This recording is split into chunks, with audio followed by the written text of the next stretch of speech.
I think one of the strangest things about having a phone is that even when nobody's talking to you, you can still somehow feel interrupted. Like sometimes I put my phone face down because I want to work or watch something or honestly just sit there without doing anything for a while, and technically nothing is happening. It is not ringing, nobody's calling me, there is no emergency, but I still know that there is there, and every few minutes some small part of my brain checks it without me even touching it. Not the screen exactly, more like the possibility of the screen.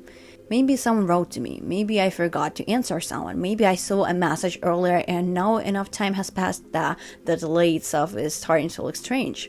And I know this sounds a little dramatic because, it is just a phone. You can turn it off.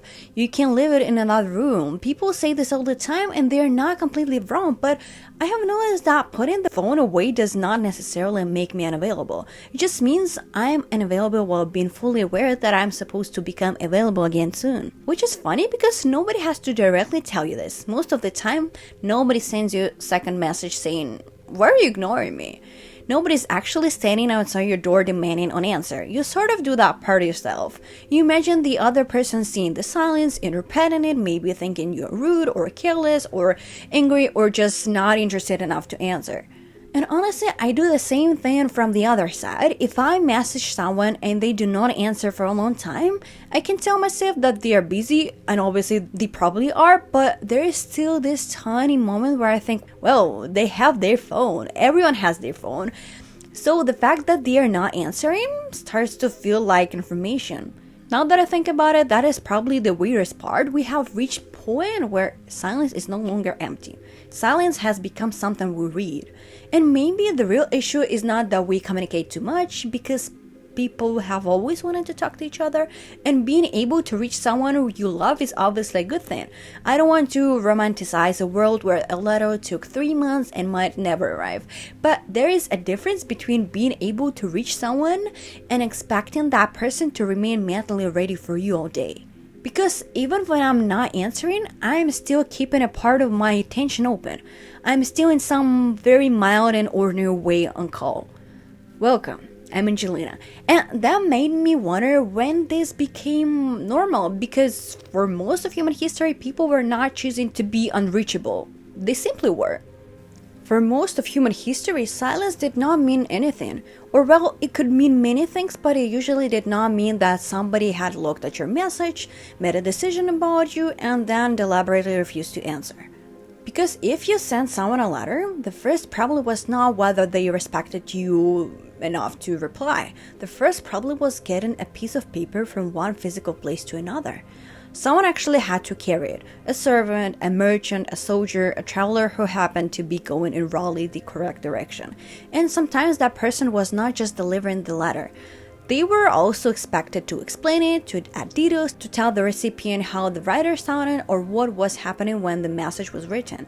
Which is strange to imagine now because we think of a message as something that travels independently. You type it, press a button, and it just appears somewhere else. But for a long time, communication had a body. It needed food, roads, a horse, a ship, decent weather, and ideally someone who would not lose it or read it along the way. And I don't want to make this sound peaceful or romantic because waiting several months for important news was probably horrible. If someone you love traveled somewhere, you might genuinely have no idea whether they were alive. You could write a letter and spend weeks not even knowing whether the other person had received it, so obviously instant communication solved real problems. But it also meant that waiting used to have a very clear explanation. There was distance between you, there was a road, there was an ocean. The other person's silence was not immediately about your relationship. Then postal systems became more regular, and that seems like a small detail, but actually it changed quite a lot, because once people begin to expect letters on something resembling a schedule, they can also begin to notice when something is late. Communication becomes less accidental. You can start anticipating it. And later the telegraph does something even more unusual. Information begins moving faster than people and objects. A ship could still be crossing the Atlantic while the news connected to it had already arrived. Merchants could learn about prices before the goods reached them. Governments could send orders without sending a human being across the entire distance. So speed gradually stopped being just a miracle and became an advantage. If your information arrived first, you could act first. If it arrived late, you were already behind. And then the telephone brought this whole thing much closer because no person could interrupt you in the exact moment they wanted to speak to you. They did not have to write something and wait until you choose to enter the conversation. Your presence became reachable. Although even then, the telephone was usually attached to a wall or sitting on a table somewhere. It called a house, an office, a hotel room. If nobody answered, the most obvious explanation was simply that nobody was there.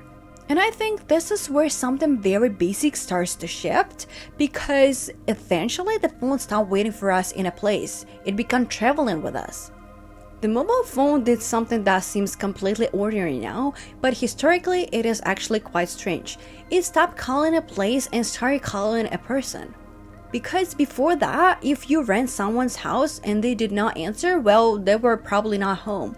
That was it. There was no mystery to solve, no emotional meaning hidden inside the silence. Maybe they were at work, maybe they had gone shopping, maybe they were standing in the garden and simply could not hear the phone. The device stayed in one place, so naturally there were large parts of the day when the person and the device were nowhere near each other. And I remember this even from my own childhood. The landline phones were in every house. I remember coming from school and calling my classmates, even our phone number I still remember, and the period when phones were not yet something you carried from room to room like an additional organ. My parents would leave their phones somewhere in the house, and sometimes the phone would ring for ages while nobody knew where it was. You would hear it vibrating inside a bag or under a pile of clothes, and by the time you found it, the call was already over, and nobody immediately assumed this was some kind of statement. Now I mean, the phone is usually within reach. It is beside us when we eat, when we work, when we go to the bathroom, when we sleep. Even when I deliberately leave mine in another room, that itself feels like a deliberate act. I know where it is. I know I have separated myself from it. It is not an accidental absence anymore. So when someone does not answer, we no longer have that simple physical explanation. We know the phone probably traveled with them. We assume they saw it, or at least could have seen it, and then the silence starts to feel intentional. And obviously sometimes it is intentional. Sometimes I see a message and I think I will answer this when I have enough energy to sound like a normal person. Because right now, I can either send something painfully dry or accidentally begin a 40-minute conversation I don't have time for. So I wait. But from the other person's side, none of that is visible. They only see the delay. The mobile phone was supposed to make uncertainty disappear. You no longer had to wonder whether someone was at home or whether they had reached their destination. You could just contact them. But once that became normal, it created a different kind of uncertainty, because now we do not wonder where the person is. We wonder why they're not answering us. And I do this too, even though I know how unfair it is. Someone takes hours to reply, and for 1 second I start calculating what it might mean, while I myself have messages sitting unanswered for exactly the same reasons. I was tired, I was distracted, I wanted to reply properly, or I simply did not feel like speaking at that moment. So being unavailable has gradually started to look less like something that happens to you, and more like something you choose to do to someone else. Although even that was not quite enough, because for a long time the other person still could not know whether you had actually seen the message. And then our phones began showing them. I think read receipts are one of those tiny inventions that have quietly made people much more suspicious of each other. Because before you could see that little scene label, there was still some room to imagine that the person simply had not noticed your message. Maybe their phone was somewhere in the back, maybe they were asleep, maybe the notification disappeared under 10 other notifications, which happens to me constantly actually. There was this small protective layer of uncertainty between sending something and deciding what the silence meant. And then suddenly you could see the exact moment the message was delivered, the exact moment it was opened, sometimes the last time the person was online. And even those 3 little dots appearing and disappearing while they supposedly type a response, which is a very strange amount of information to have about a conversation that is not currently happening. I mean, imagine signing a physical letter and somehow being able to watch the recipient pick it up, open the envelope, read it, walk around the room for a while, and then put it on a table without answering. You would probably become slightly insane. But this is basically what our phones allow us to do every day, except it looks so normal that we barely think about it. And I'm not even saying that I hate read receipts. Sometimes they are useful. If I send something important, it is comforting to know that the person received it. If somebody is traveling or if there is an emergency, obviously I want some confirmation. But most messages are not emergencies. They are just ordinary pieces of conversation, and not every ordinary pause comes with evidence. I have definitely opened a message by accident and immediately thought, well, I have created a situation. Like, I was not ready to answer, but now the other person knows I was physically capable of reading it, so the clock has started. And sometimes I leave messages unopened for the exact reason, which is ridiculous because I am still thinking about the message. I'm just trying to preserve the appearance of not having seen it yet. So the technology gives us more information, but it does not necessarily give us more understanding. You know that someone saw your message, but you still do not know whether they are tired, busy, overwhelmed, trying to think of a proper answer, or simply staring at the wall and not wanting to speak to anyone. All of those possibilities collapse into the same visible fact. They have read it and they have not replied. And then the delayed self starts becoming part of the conversation. 10 minutes feels normal. 3 hours may feel distant. 2 days can feel almost insulting, although obviously this depends completely on the person, their relationship, the message, and whatever private rules you have somehow developed without ever discussing them. Which is probably what interests me most. We have started measuring silence, and once something can be measured, people begin comparing it, judging it, building expectations around it. So eventually, the speed of your reply stops looking like a practical detail and starts looking like evidence of what kind of person you are. Somehow, taking 6 hours to answer a message can now make you look like a worse person. Not always, obviously, and it depends on who is writing and what they want, but we have developed this strange habit of treating response time as evidence. If someone answers immediately, they seem attentive, organized, interested, maybe even kind. If they take too long, we start attaching completely unrelated qualities to them. They are careless, unreliable, arrogant, or emotionally distant, which is a lot to conclude from the fact that somebody did not type words into a small rectangle quickly enough. And honestly, I noticed this in myself most clearly with work. If I receive something that sounds even slightly official, an email from a professor or someone asking me about a project, I feel that answering quickly makes me look competent. It does not matter that my answer might actually be better in 2 hours. There is this instinct to prove that I am responsible by responding before I have proper thought. And this idea that speed equals competence is not entirely new. During the 19th century, especially with industrialization, time became much more aggressively measured. Of course, people had clocks before factories, and medieval people were not wandering around with no concept of an hour, but industrial labor made punctuality and efficiency much more central to ordinary life. Your time could be divided, counted, bought, wasted, or recorded. Then the telegraph made speed itself economically available. A merchant who received information about prices before everyone else could act first. A government that received news quickly could respond before its rivals. Being late was no longer just inconvenient. It could mean losing money or power. And I think some version of that logic has quietly moved from institutions into our personalities. We're not merchants waiting for news about cotton prices, but we still perform speed as proof that we are capable people. We answer quickly to show that we have our life under control, even when answering quickly is exactly what makes our attention feel completely out of control. Although I'm not sure this is only about productivity, because in personal relationships, speed has become a sign of affection as well. When somebody answers quickly, it feels like you matter. When they do not, it can feel like you have been placed lower on some invisible list, even though they may simply be cooking, sleeping, working, or trying to find the energy to sound interested. And the strange part is that nobody had to officially introduce these rules. There is no universal agreement that a friend must answer within 3 hours, or that an email after 1 day is disrespectful. Every relationship develops its own timing, and we somehow learn it through anxiety, small misunderstandings, and watching how quickly other people respond. So now the message contains more than the words. It also contains the delay before the words, and we evaluate both. But once replying quickly becomes evidence that you are responsible, caring, and socially competent, you do not really need another person to pressure you anymore. You begin monitoring the delay yourself, even when the message has not arrived yet. I think the most exhausting message is sometimes the one that has not arrived yet.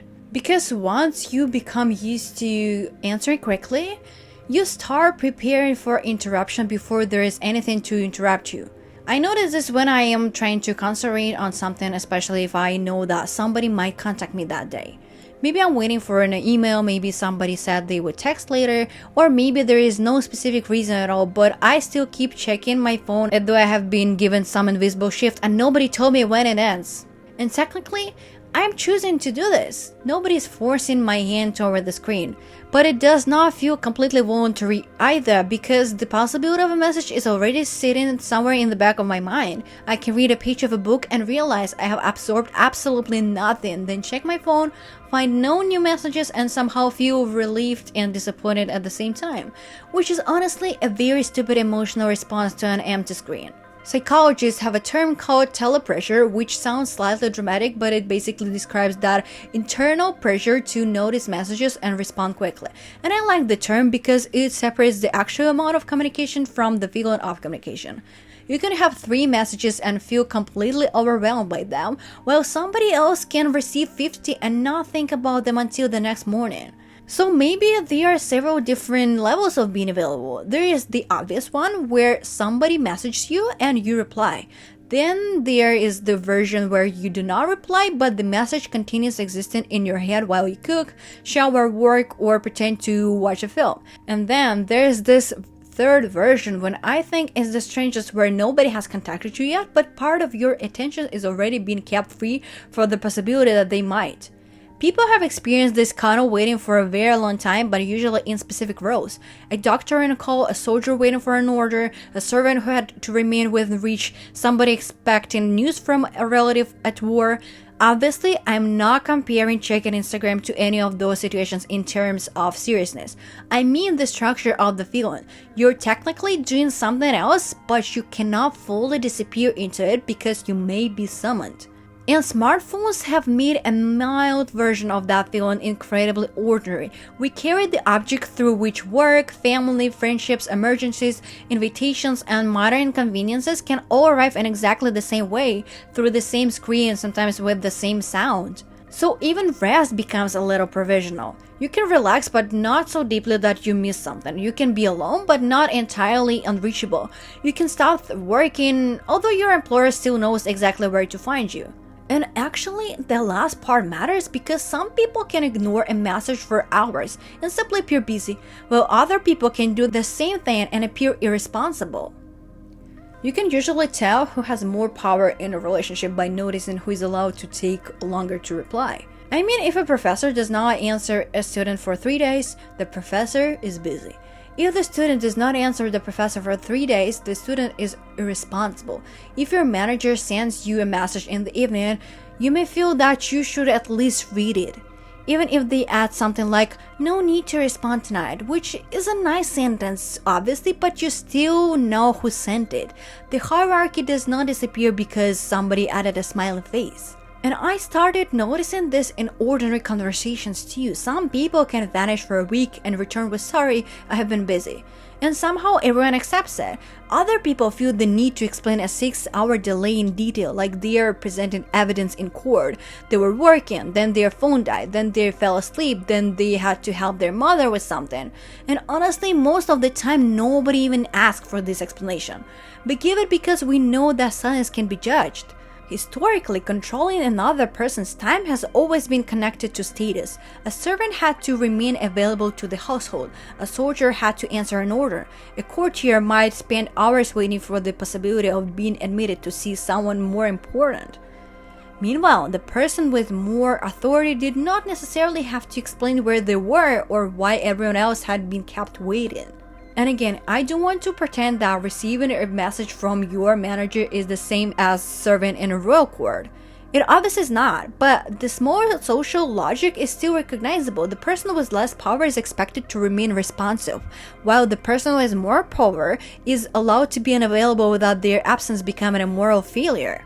The smartphone did not invent this, it just made the expectation portable. Work can now follow someone home, onto a train, into a restaurant, into a bed. Family members can reach you during work can reach you during dinner, friends can reach you while you are trying to be alone. And all of these requests arrive through the same object, so the borders between them become very difficult to defend without appearing rude to somebody.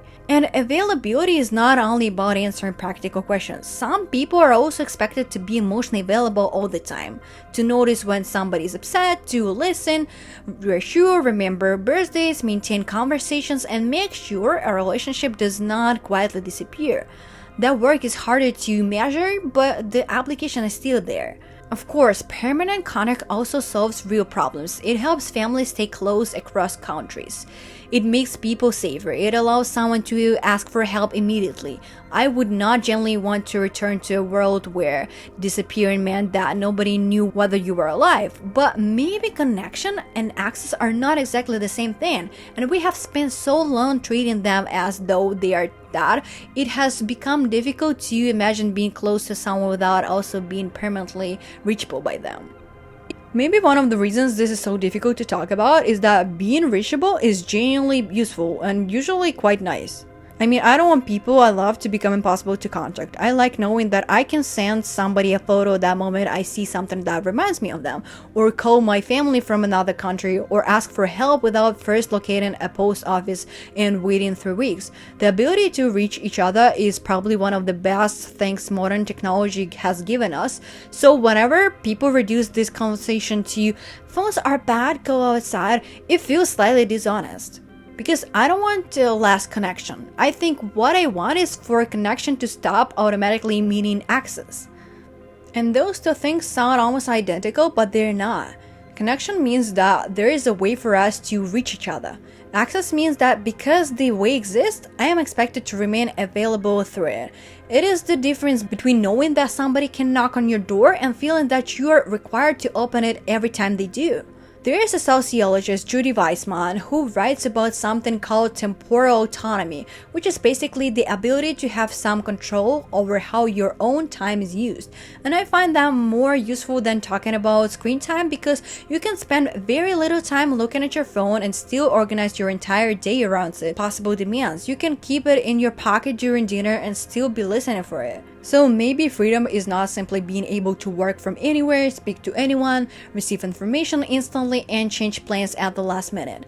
Those are freedoms, obviously, but they also make it easier for other people to enter your time whenever they want. And now that I think about it, a person who can do almost anything at any moment can very easily become a person from whom something is expected at every moment. I don't think the solution is to deliberately ignore everyone for 2 days or make your friends submit an appointment request before speaking to you. And honestly, switching off notifications can help, but it does not completely solve the social part, because eventually you turn them back on and all the expectations are still sitting there. Maybe what has to change is the meaning we attach to a pause.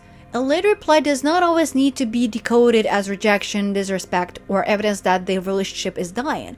Sometimes a person is tired, sometimes they want to answer properly, sometimes they're doing absolutely nothing, and I actually think doing nothing should be a valid reason too.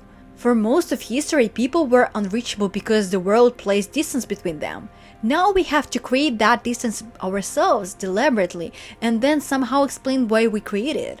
And I don't know, maybe being able to reach someone should not automatically give us a claim on the next few minutes of their life. Maybe closeness also requires allowing the other person to disappear for a while without turning their absence into a message about us. Anyway, that's what I found when I started asking why we are expected to be available all the time.